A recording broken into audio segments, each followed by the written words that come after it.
Praise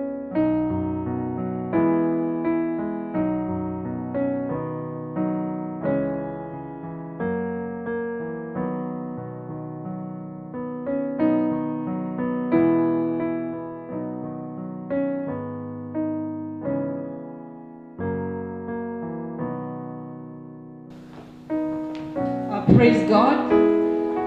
The Lord is good, and all the times. Yes, I like that because it reminds us that even during such a time as this, the Lord is still good. Amen? God's nature does not change because times have changed. The Bible says it's the same yesterday, today, and forever. So he's still the same today. I want to thank God for giving me an opportunity to come so that we can share the word of God today. I'm reminded that I was here in Maseno last year during camp meeting. And since there has not been another camp meeting, that was my last camp meeting. Amen? We are trusting God that he will open up the space so that we can continue to have our camp meetings at his own appointed time. I didn't come alone. You have already seen him. I came here with my husband, also my elder, Koto. I think he has been up here, so you have already seen him. So we want to thank you so much for extending your invitation for us to come. We didn't know that at such a time as this, with the lockdown, with churches locked, we'll be called upon to minister. We thought our ministry would remain maybe within our neighborhood and within our church, but we want to thank you so much. As we were invited, we were given a key text and a theme for today, as we have been told that today is the Adventist Community Service Day. And so you're looking at how we can minister to the people that God has put us to live amidst. And so even our sermon today is going to be focused on that, because I believe the Spirit of God guided the person or the committee or the people who chose that theme for today. As we begin, I want us to pray. Mighty and everlasting Father in heaven, we give you glory and we give you honor. You are Lord God Almighty. There is no God like you. There is no God besides you, for you alone are God. Thank you for the opportunity to fellowship together, even though differently from what we are used to. But we thank you that we are still able to share your word. We thank you, Almighty God, that we are still able to listen to you speak to us. And so even as we begin to share the message of today, we pray that you will take charge, you will take control, that you will be the one speaking to your children in their homes, wherever they are, anyone who is watching, anyone who is listening, my Father, we pray that you will speak to them in the stillness of your voice, and you speak to us too, for we pray, believing and trusting in Jesus' name. Amen. And so the message today is about the mission statement of Jesus, or the mission of Jesus. As we have been told, Jesus read at the very start of his ministry, he declared when he was in his hometown of Nazareth, he found his way into the temple. And we are told that as he stood up in the synagogue in his own town of Nazareth, he stood to announce good news. And so at the very start of his ministry, he finds himself into the temple. He's given a scroll to read on. I don't know who chose the scroll. Whether he was the rabbi that was on duty on that day in the synagogue, I don't know. Whether it is him who chose that particular scroll for him to read to, I do not know. But what I know is that he read from the book of Luke, chapter 4, verses 18 and 19, which we have been given.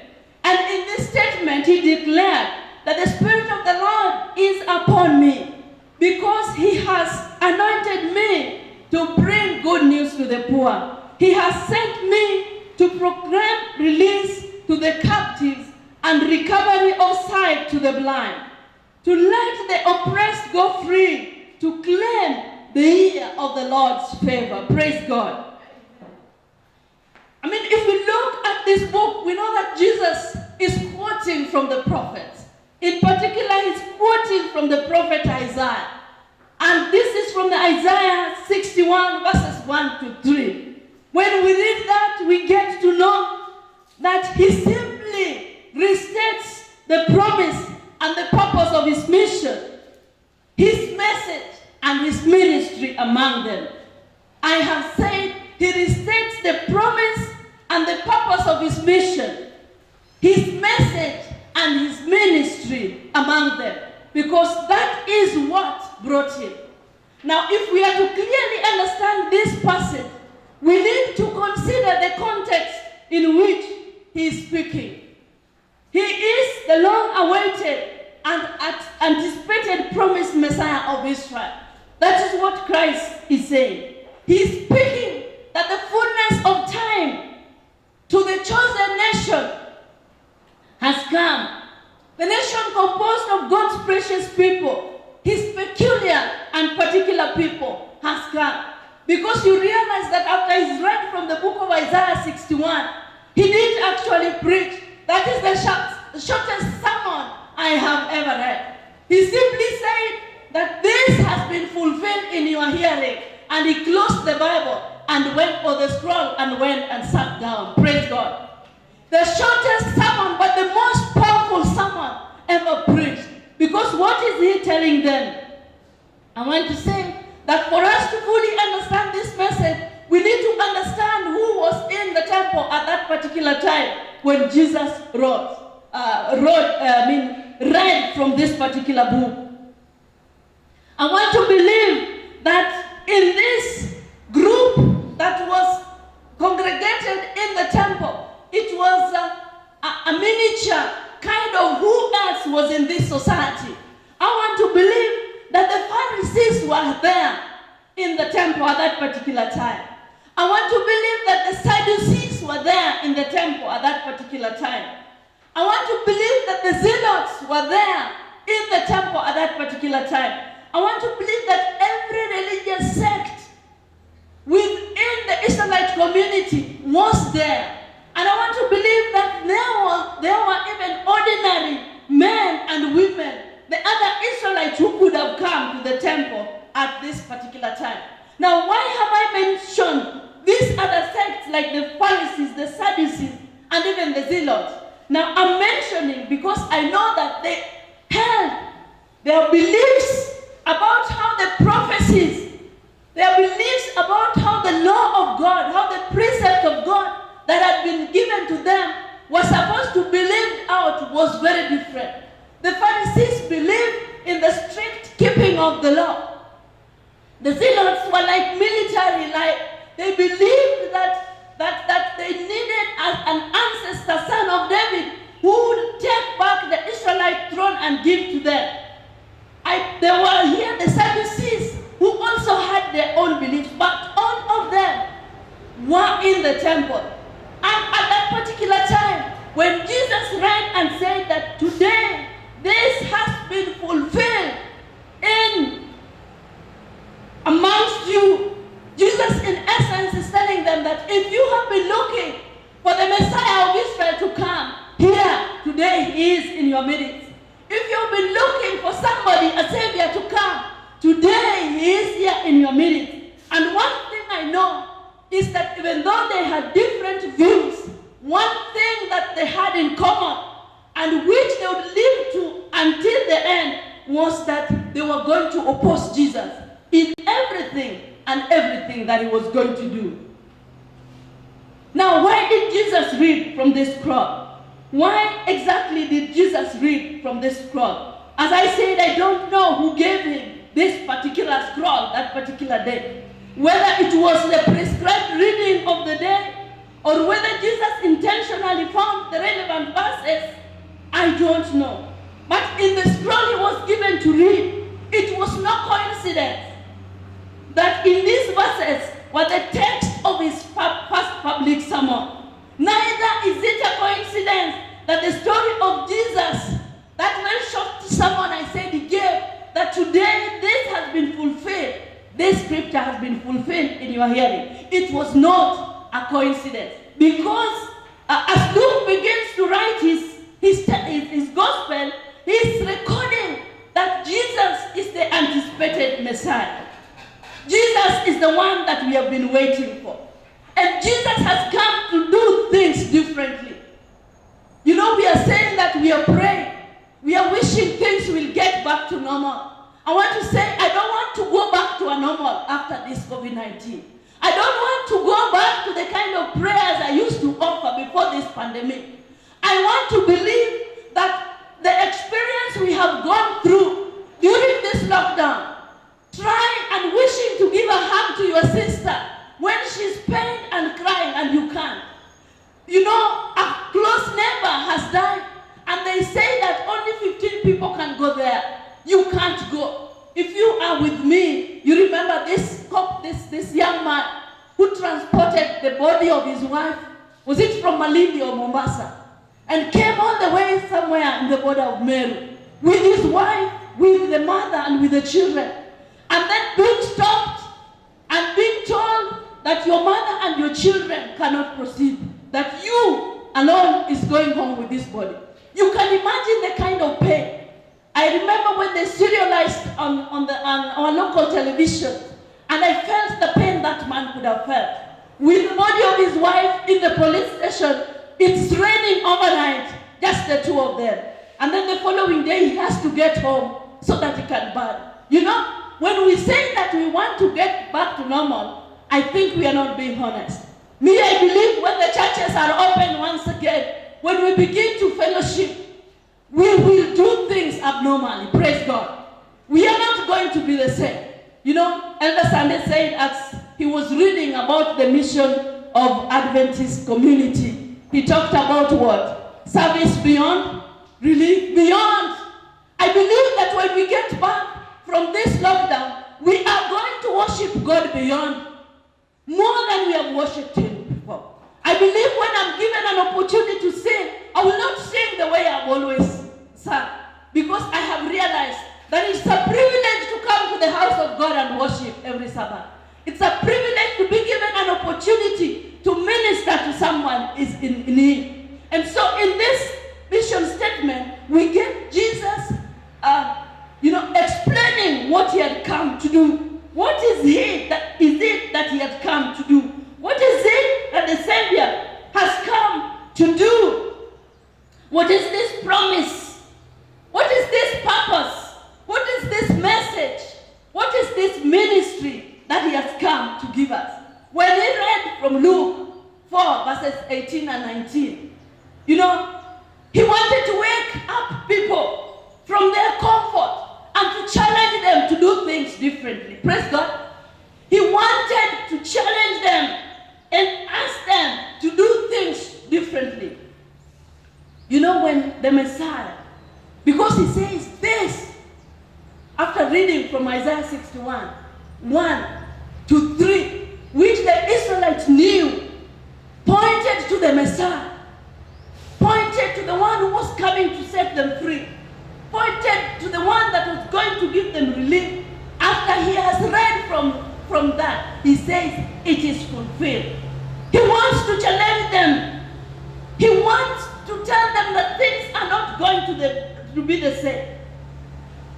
He arises and announces to his people and the waiting one that he has come to make that sacrifice. He's saying, I am the waited for Messiah. I have come to make that sacrifice that you have been waiting for. He's saying, I am the Messiah. I have come so that I can bring spiritual healing and life to all who will repent, who will accept me. In this statement that we read, Jesus holds out spiritual help to the helpless. In this statement, Jesus brings hope to the hopeless. In this statement, Jesus says, I have brought healing for those who are hurting. He said, I have even come to open the gates so that those who will believe may go in. Those otherwise destined for doom may be destined for heaven. I say that this is a message of our time. This is a message of our day. Because when we look around, there are symptoms of spiritual decay.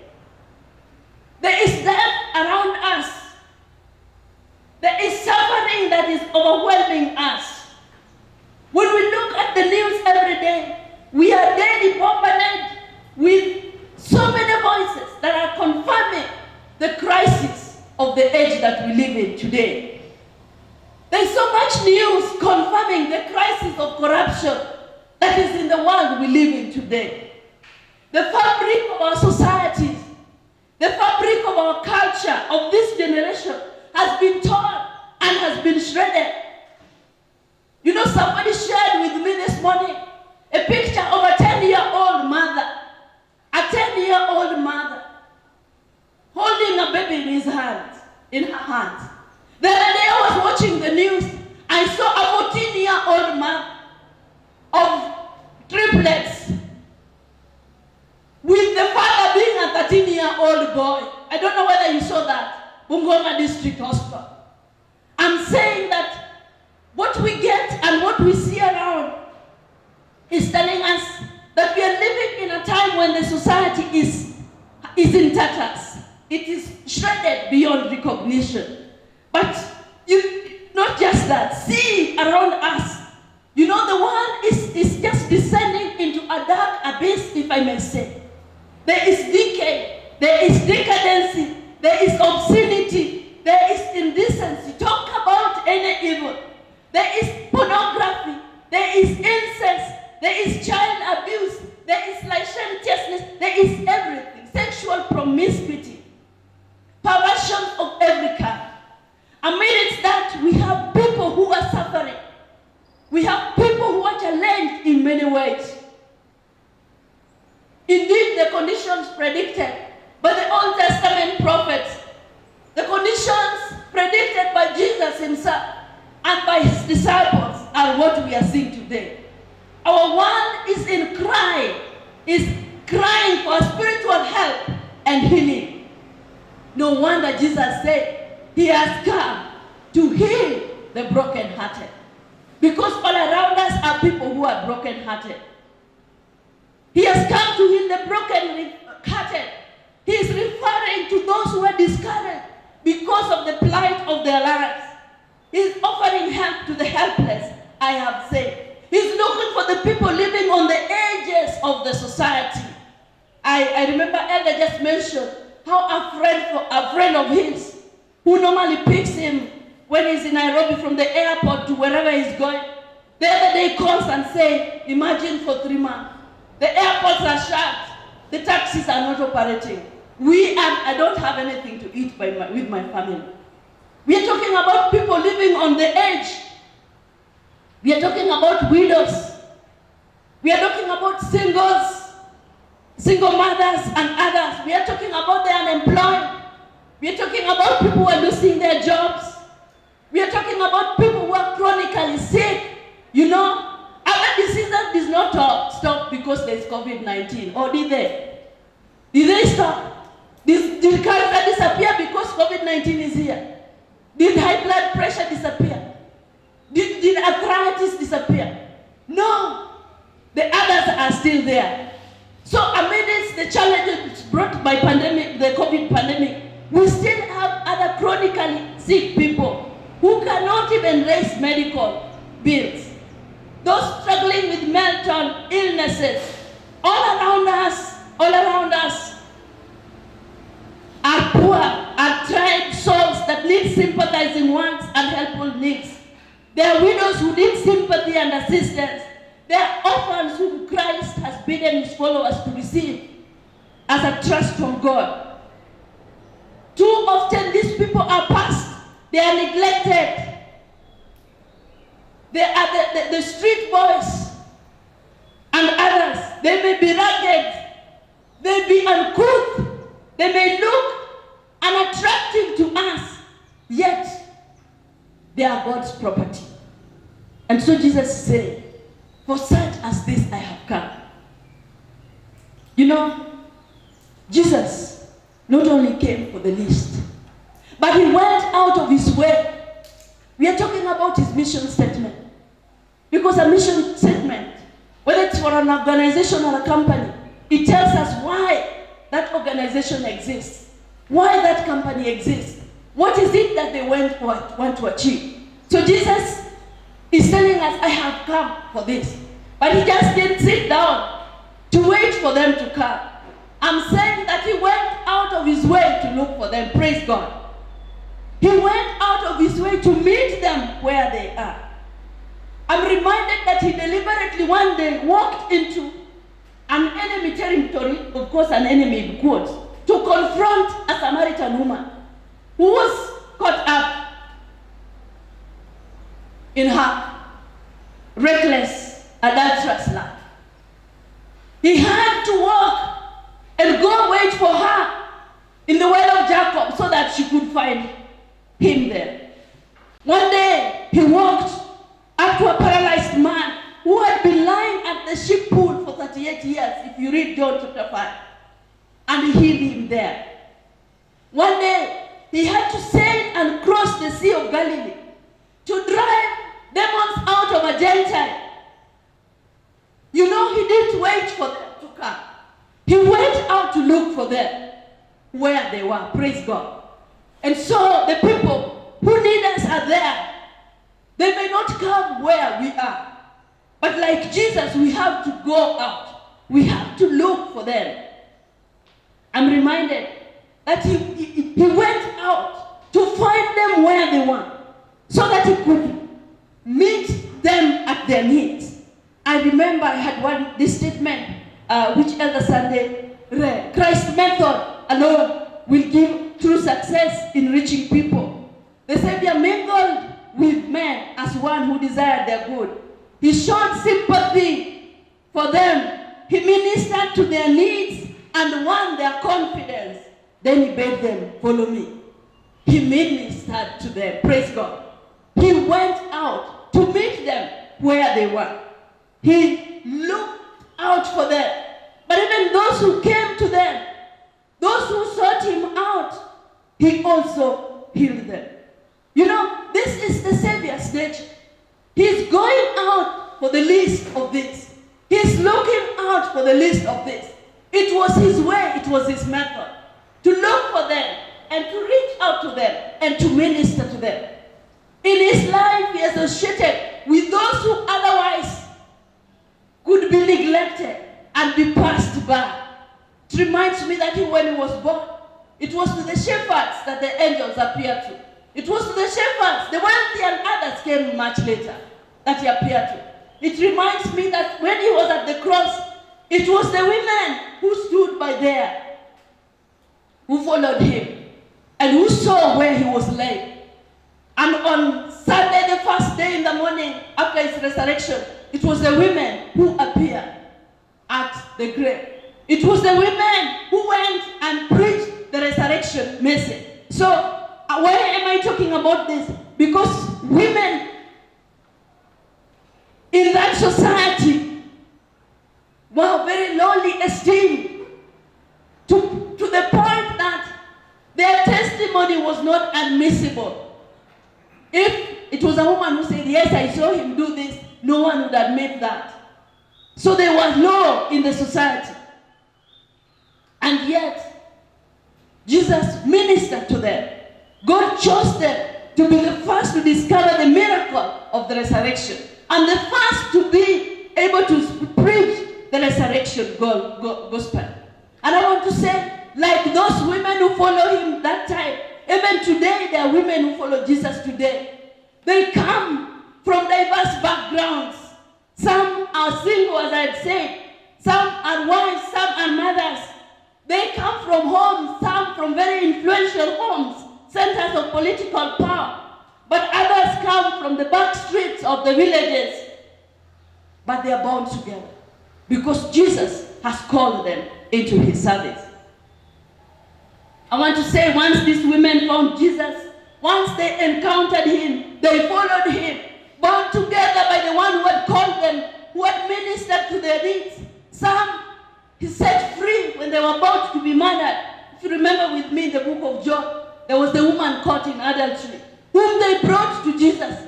And they told him, this woman was caught red-handed. And the law of Moses said that we throw stone and kill her.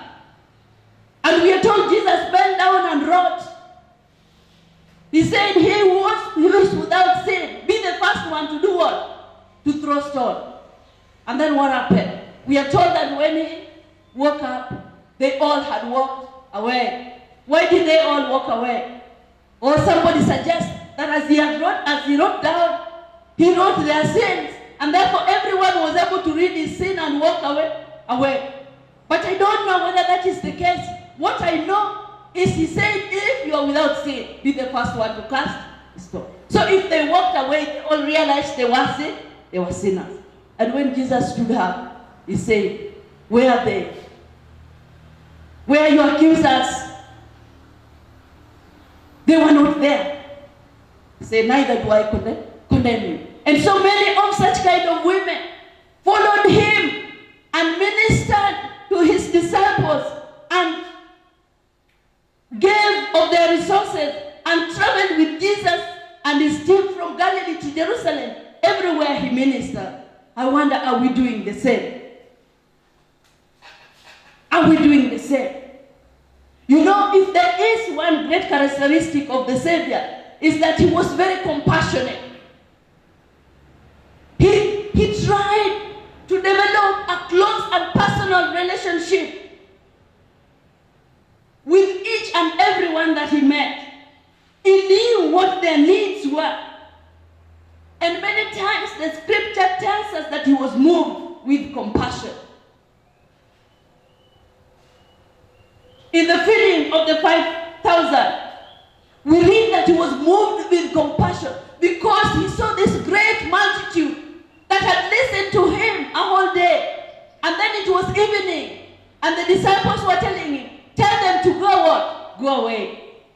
Say, give them something to eat. He was moved with compassion. So, when he says in his mission statement that he has come to preach good news, he has come to set the captives free. He has come to minister to them. He is moved with compassion because he sees around him those who are in need, the kind that we have mentioned. There could be widows or whichever type we have mentioned, but he knows that they are in need. And many times, as I've said, the scripture says he was moved with compassion. He cared enough for them. No wonder one songwriter one time wrote and asked, does Jesus care? In his mission statement, he shows and he demonstrates that he cares. He cares. So he's there to relieve them of their needs. Caring for people physically and practically were at least part of his ministry. He cared for them physically and spiritually. If we read from the book of John, not really John, but Luke chapter 7, verses 18 to 23, we find that that is what he was doing all through his ministry. He just didn't declare it at the beginning, but he went ahead to do it through and through. I've said that when we read from Luke 7, 18 to 23, it's the disciples of John reported to him concerning all these things. I'm reading. And John, calling two of his disciples to him, sent them to Jesus saying, are you the coming one? Or do we look for another. The Bible records that at that very time, he cured many people of their infirmities, of their affliction and evil spirits. And to many who were blind, he gave sight. Then Jesus answered and said to them, go and tell John the things you have seen and heard, that the blind see, the lame walk, the lepers are cleansed, the deaf hear, the dead are raised, the poor have the gospel preached to him. If you read that particular statement and you go to our key text, it's like he's restating the same thing that we were talking about. He's saying, this is why I have come. This is my mission. This is what I have brought me here. And this is what I must do. And so as God's people, are we revealing the character of Jesus? Are we revealing the passion of Jesus? Are we caring for others the way Jesus is caring? He cared and he went about doing good. As we have read, he was healing the sick, giving sight to the blind, making the lame to walk again, comforting the brokenhearted, and most of all, giving spiritual healing to the lost and to the condemned. And he's telling us, he has called us into this. We are no longer slaves, we are his brothers, because he has told us everything about himself. And what he has told us about himself is what we are to do. You know, I was reading the other day from the book of Psalms 142, verses 1 to 4. And I felt that it describes the cry of the people who are in need. The cry of the people who are in situations that are desperate. David expressed the feeling of those at the edge. Those at the edge. You know, we all are at the edge at one time or another. Yes, today somebody is sick, but tomorrow it could be me. Yes, today somebody is without food, but tomorrow it could be me. So when I'm talking about at the edge, it's not just that it's for particular people. Even me, I can be at the edge. I can be the one pained, I can be the one hurting. The psalmist says, I cried unto the Lord with my voice. With my voice unto the Lord did I make my supplication. I poured out my complaint before him. I shewed before him my trouble. When my spirit was overwhelmed within me, then thou knewest my path. In the way wherein I walked, have they laid a snare for me. I looked on my right hand and beheld, but there was no man that would know me. Refuge failed me. No man cared for my soul. You know, you can put yourself in the shoes of David as writes this psalm. He says, I am in trouble. There seems to be so much, and there appears like there is no one to help. I was particularly touched when he said there was no one on his right side. And when I was looking at some commentary, he was saying that during that time, the soldiers carried their spears on the right and their shields on the left. And so when they were on a line, the shield of a soldier on the left would be protecting for another soldier on his right. So when it says there is no one on the right, he means that there is nobody, no other soldier with a shield that can protect his right side when he has his weapon. Meaning that if an enemy throws a weapon, that weapon will get and hurt him, will kill him. There was nobody. There was no refuge for me. And so he called upon the Lord. And I thank the Lord because he has promised that he is our refuge. He is our rock. He is our strength. That's why this songwriter one time, as I said, wrote that does Jesus care? If you look at that song, it asks many questions, naming and enumerating the conditions of affliction. It says, when I'm pained, when I have lost somebody I love, does Jesus care? And the chorus responds, oh yes, he cares. Praise God. Oh yes, he cares. I know he cares. His heart is touched with my grief, and so that us to do, to care, to show, to reach out to the afflicted, to reach out to those who are pain, to reach out to those who are in sorrow. He's a compassionate Savior. He cares for us.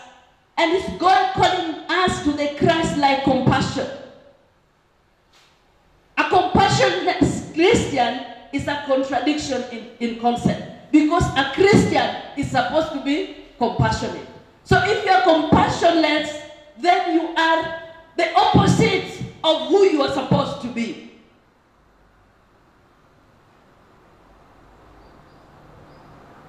It is good that we take a spiritual inventory and ask ourselves if we really care. Yes, we come to church. We pray. We read our Bibles. But do we really care? Is it even possible that our routine going to church, our routine reading of the Bible, our routine doing the things that we like doing could actually block us or be an excuse for not caring for those who are in need amongst us? But you know, he just didn't come to give sight to the blind. He didn't just come to give the physical restoration. Yes, he came for that. He also came to set at liberty the captives. That text that we read, Luke chapter 4, verses 18 to 19, outlines many things. He says, just don't come. He has also come to set at liberty those who are oppressed. So he's not just come to heal the brokenhearted that we have talked about. He has also come to preach deliverance to the captive. He's also come to give sight to the blind, to set at liberty those who are oppressed. I want to talk a bit about this liberty. You know, when Jesus says he has come to proclaim liberty to the captives, in the Old Testament, and amongst the people I mentioned were in the temple, they are thinking about, you know, the son of David, who is going to be a military kind of leader, a political leader, who is going to take back the territory of Israel and make them free in terms of being slaves. Because that's what they were expecting. A political leader who would give them freedom from the oppression of the people who had taken their land. But Jesus is not just talking about, you know, release from Israel's captivity.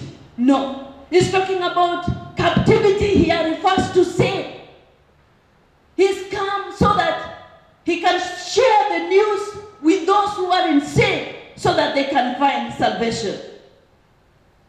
If you read chapter 1, verse 77, he talks about to give knowledge of salvation to his people by the remission of their sins. So the greatest release from captivity that he has come to do is to set people free from their sins. If you read chapter 7, verse 47, it says, and when they had nothing which to repay, he really forgave them both. Tell me therefore, which of them will love him more? This is a story in which Jesus is hosted at a feast at Simon's house. And he says that when he had come to Simon's house, no one washed his feet or did what? But this woman that was thought to be a sinner comes, weeps, wipes his feet. So he gives a parable of somebody who owed less and somebody owed much.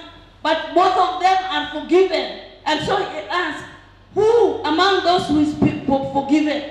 Is it the one that had a bigger debt or the one that had a smaller debt? If both of them are forgiven, who will love more? Of course, the one who had much debt and is forgiven. So when Jesus talks about proclaiming liberty to the captives, I'm saying that he's talking about release from sin. Praise God. Jesus has come burdened down with the effects of sin. A world that is overwhelmed with the heart of broken relationships, shattered dreams. A world that is crying for spiritual healing. A world that is in captive bondage of Satan. So Jesus is saying, even if I give you the physical sight and I don't free you from your sin, the release that you get will only be temporary. Praise God. Jesus is saying, I have come so that I can do much more than just healing you from your sickness. Because it is the law of nature that we all age, and at one time we all get back to the grave. But Jesus is saying, I have come for much more. I don't just want to give you the physical side. I want to set you free from your sin. So the Savior came here to seek and to save that which is lost. I gave the example of the woman that was caught in adultery. He said, I release you from your sin. You also go and sin no more. Whenever somebody was brought to him and had a physical malady, which had behind it the sin factor, he did not just release them for that physical situation, but he said, I release you also from your sin. And so, a world that is spiritually imprisoned needs a Savior like Jesus. So Jesus is fearlessly and forcefully addressing this subject of forgiving us from our sins. And I want to say, all around us, there are people who have not known the Savior. There are people who living without hope. They think that the only thing there is in this world is just to acquire wealth, live a comfortable life, or to live in the mystery in which they are in. Jesus goes beyond the physical healing. Yes, he healed the sick. Yes, he raised the dead. Yes, he cleansed those who had leprosy. Yes, he drove out demons. But he is saying, it's much more than this. Because ultimately, even if I heal your sickness, then at one time, when the years that were allotted for you are over, then you will die again. He's saying, I have come that I may set you free from your sin. He's saying that the reason I came is not just to see and hear the cries of the poor and the oppressed, but to take your own suffering upon myself. That is what Jesus said. That God is a God who in Jesus has experienced and has endured the worst of the ones in humanity. Because he himself was oppressed, he himself suffered from injustices, but he still endured and went to the cross of Calvary. You are with me when he prays in the Garden of Gethsemane, just before his arrest, just before the trials and the torture and the mocking, just before the crucifixion and the death. He endured the pain, he endured the agony, he endured the cruelty and the oppressive power of his time. Yet he was innocent, he was pure. He was the Son of God. He came, he suffered. The reason he did this was so that we could be set free from our sin. The Bible says in the book of Philippians, chapter 2, verses 7 and 8, he made himself nothing by taking the very nature of a servant, being made in human likeness, and being found in the appearances of a man. He humbled himself by becoming obedient to death, even death on the cross. Praise God. So we see the salvation story. When he says he has come to set man free, he's saying, I have come to ultimately die. And when I die, and you believe in me, then I'm going to prepare a place for you. So that when everything is said and done, we may have life and have life in him abundantly. The Bible says in Hebrews 4:15, for we do not have a high priest, that is Jesus, who is unable to empathize with our weaknesses. But we have one who has been tempted in every way, just as we are, yet was without sin. What a revelation of the character of our God. How do we even begin to wrap it up in our minds that it was God suffering at the cross of Calvary? It was God representing us at the cross of Calvary. How do we begin to imagine that the one who endured the pain, the one who said it's finished, is Jesus himself, is God himself, and that he did that for us, as the book of Isaiah 53 verses 3 to 6 record, that he was suffered for us, that the one who endured the pain was for our sins, so that we could be saved.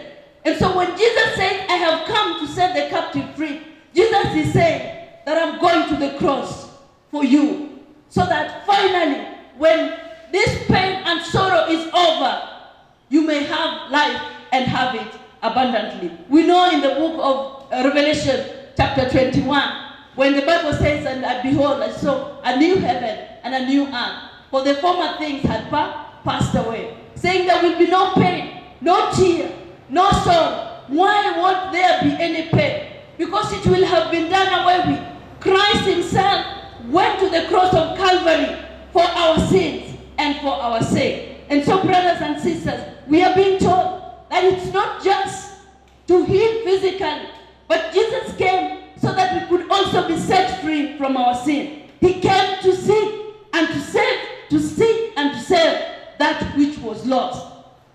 And the same mission he has given unto us. He tells us, therefore ye go and make disciples of me. How are we doing at this particular time? Are we locked in our homes? Are we locked in our houses? Are we reaching out? Are we sharing the message of the Savior's love with those whom we haven't known? Are we reaching out to them? Are we telling them about this love of Jesus Christ? Are we telling them that there's somebody who came to set them free from their sins? It is time that we take stock and reflect on our mission one. The book of Romans chapter 10 says, anyone who calls upon the name of the Lord shall be saved. But it asks, how will they call upon on the one whom they have not known? How will they know unless somebody tells them? So we are being given the formula to go out and reach to others. Anyone who calls upon the name of the Lord will be what? Will be saved. I want to go into that Romans so that we can just look at it and find what we are supposed to do. The book of Romans.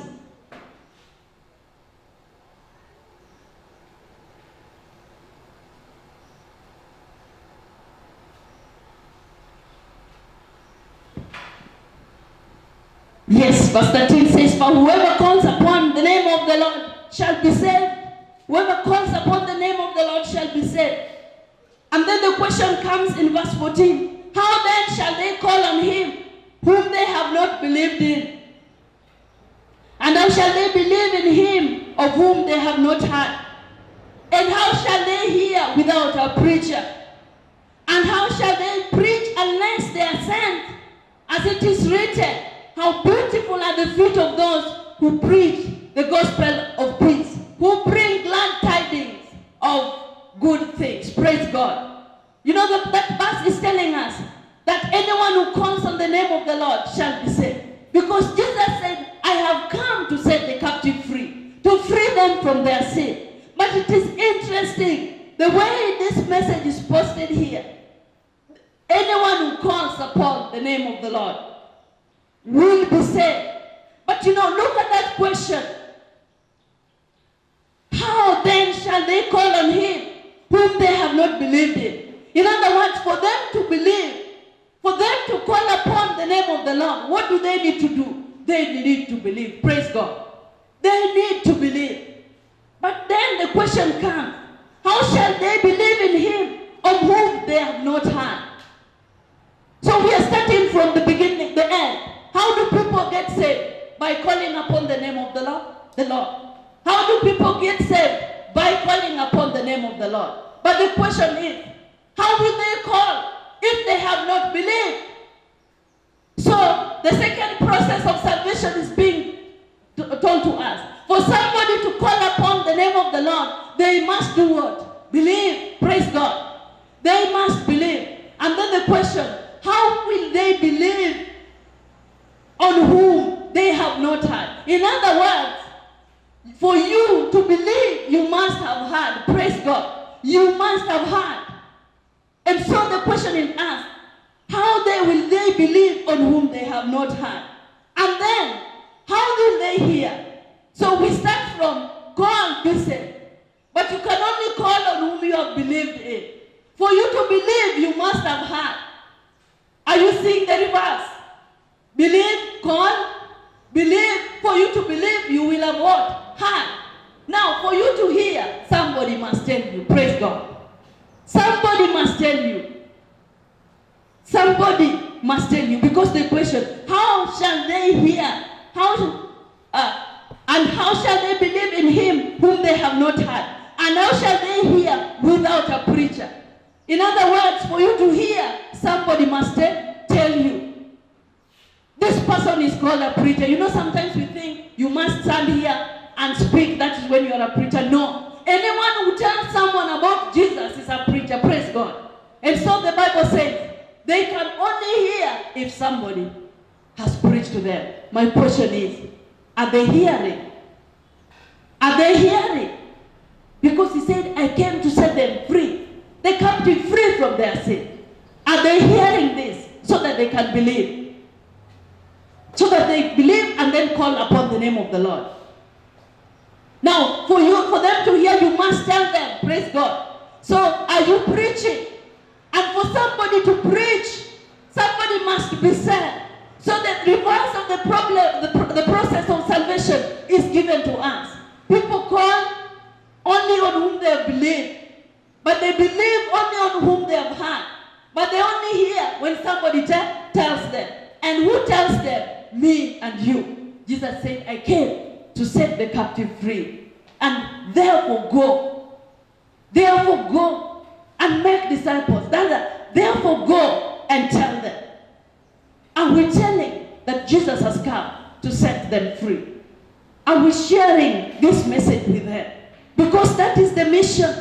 That is the mission of us as Christians, as those who call upon the name of the Lord. We need to share with them. We need to tell them. They will not believe if they've not heard. They will not hear if we don't tell them. So it is our work so that we can tell them about Jesus. Yes, we can give food. There's no problem giving out food. We can give clothes. Yes, because that is what community services are about.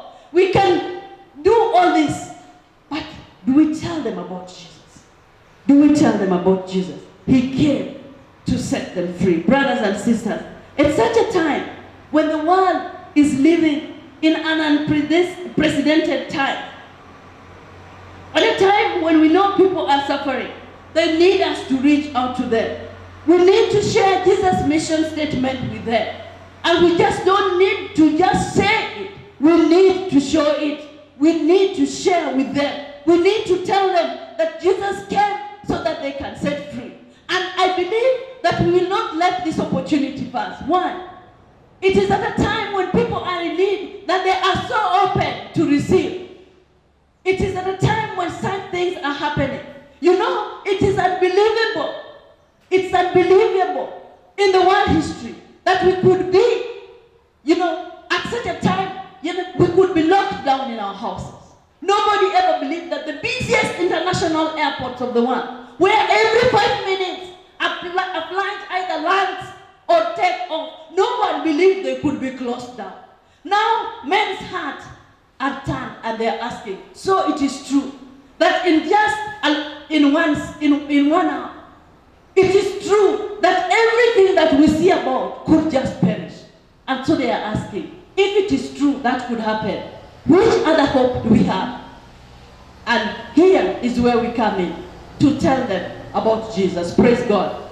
To tell them that it's not just about, as I said earlier, working and getting money and living and acquiring fame or wealth. It's just about the physical things. It's also about the spiritual things. This is the time we tell them about a Savior whom I've talked about, who endured the pain, who dispersed this shame and endured the cross. This is the time that we can tell them, like Paul says in 1 Corinthians 15:19, that if in this life only we have hope in Christ, we are of all men most pitiable. We are of all men most miserable.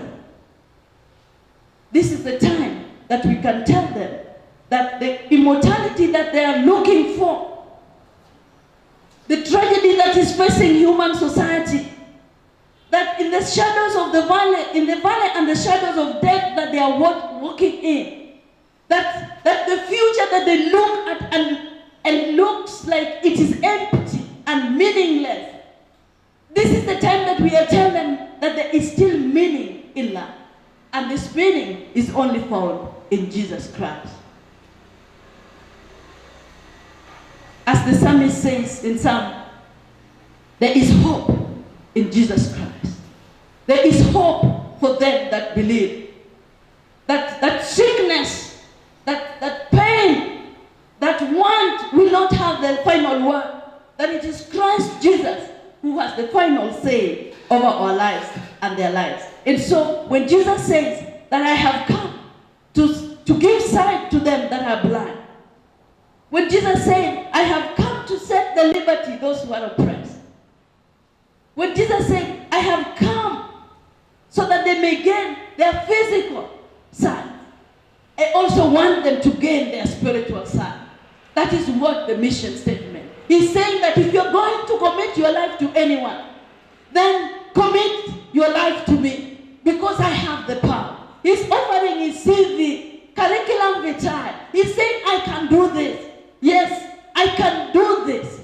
I am able to do it. Yes, he's saying, if you want to offer this job for somebody to take care of your life, give it to me, because I am able to do it. That's what Jesus said. And that's what we are supposed to share with them. Now, to finish up, Jesus did not just stop at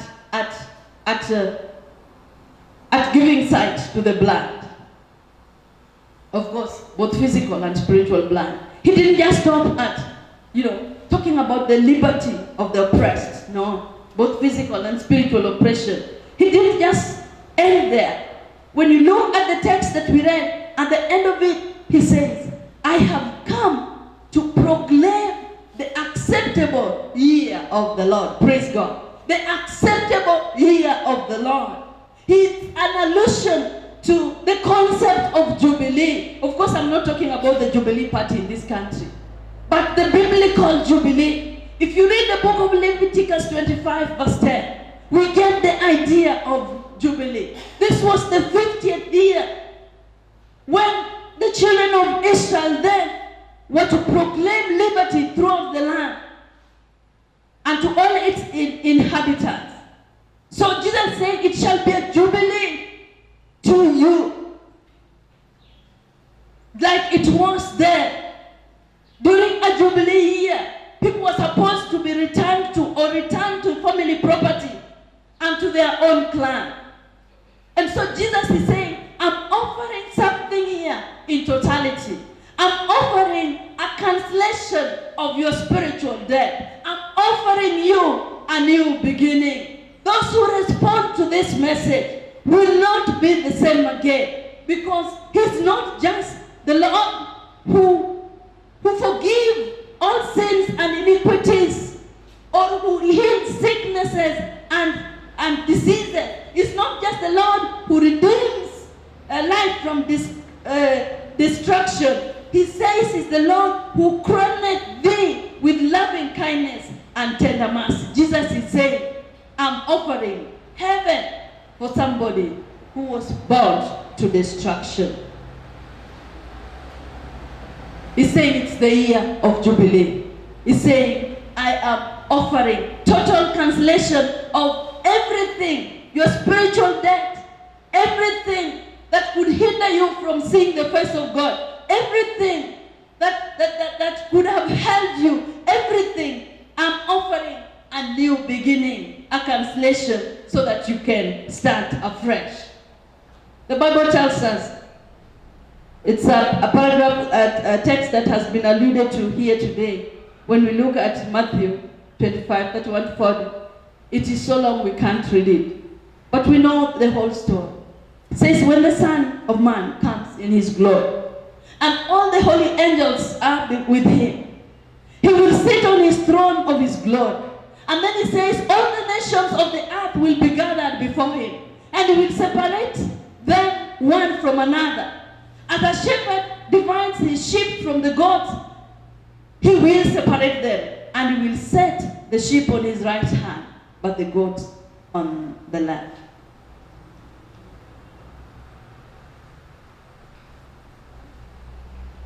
And he says, he will tell those on the right hand side, come and inherit the kingdom prepared for you before the beginning of the world. For I was hungry, and you gave me food to eat. I was naked, and you clothed me. I was in prison, and you visited me. He says so many things. Please take note that these people whom he's telling this asks, where did we see you? Where did we do this? Remember, the sheep are not aware of their acts of kindness. Their acts of kindness was a natural outworking of the supernatural transformation of the love of God in their hearts.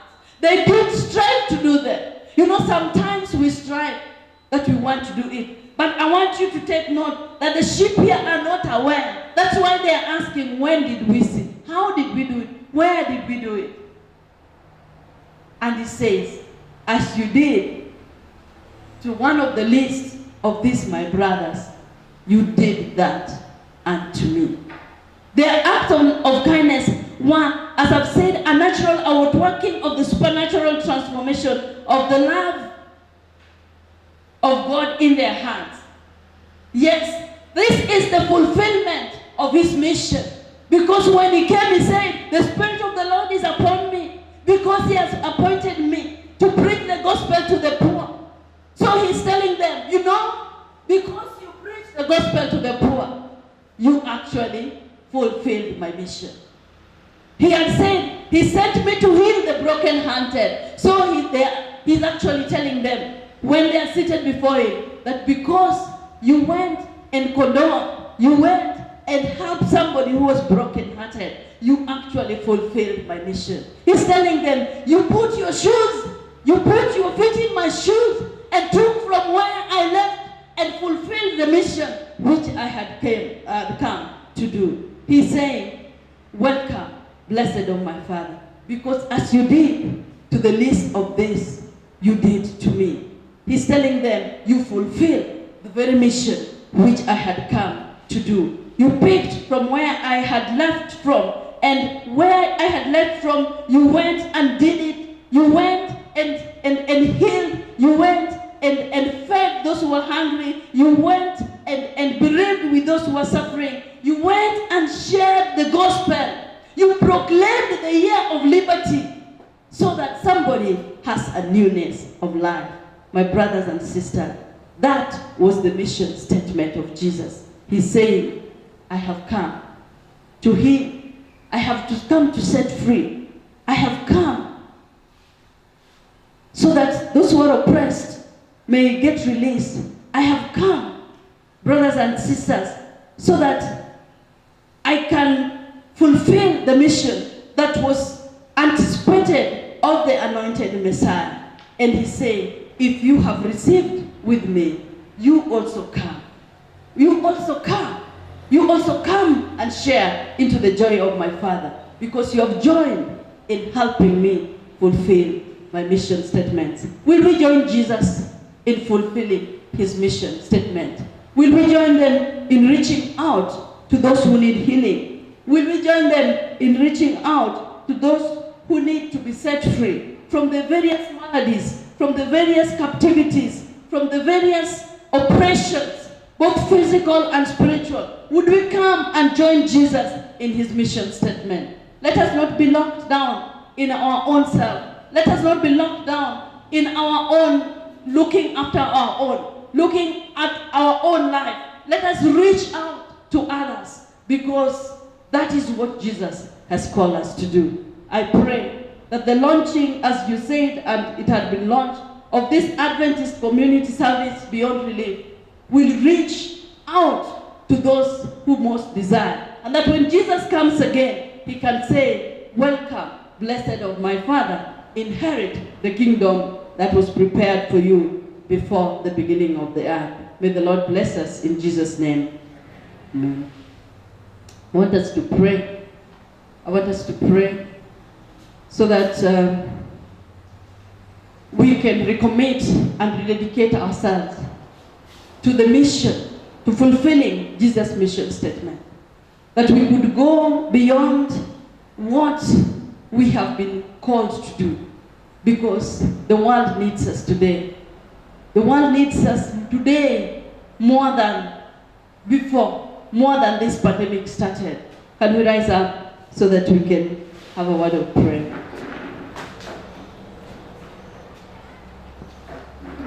Our loving Father, our Redeemer, our Savior and our friend, the King of glory and the Lord of lords, the great and mighty I am,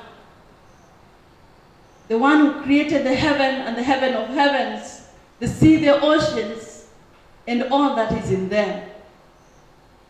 You are the Alpha and the Omega. There is no God like you. There is no God besides you. We come this afternoon, Jehovah God, just to glorify your name because you're worthy. We thank you, King of Kings, for the gift of life. And above all, we thank you for the promise of eternal life in Christ Jesus. Heavenly Father, we want to thank you for reminding us today that you have called us for a higher mission. You have called us for a higher purpose. You have called us, Christ Jesus, that we could share with you your mission statement.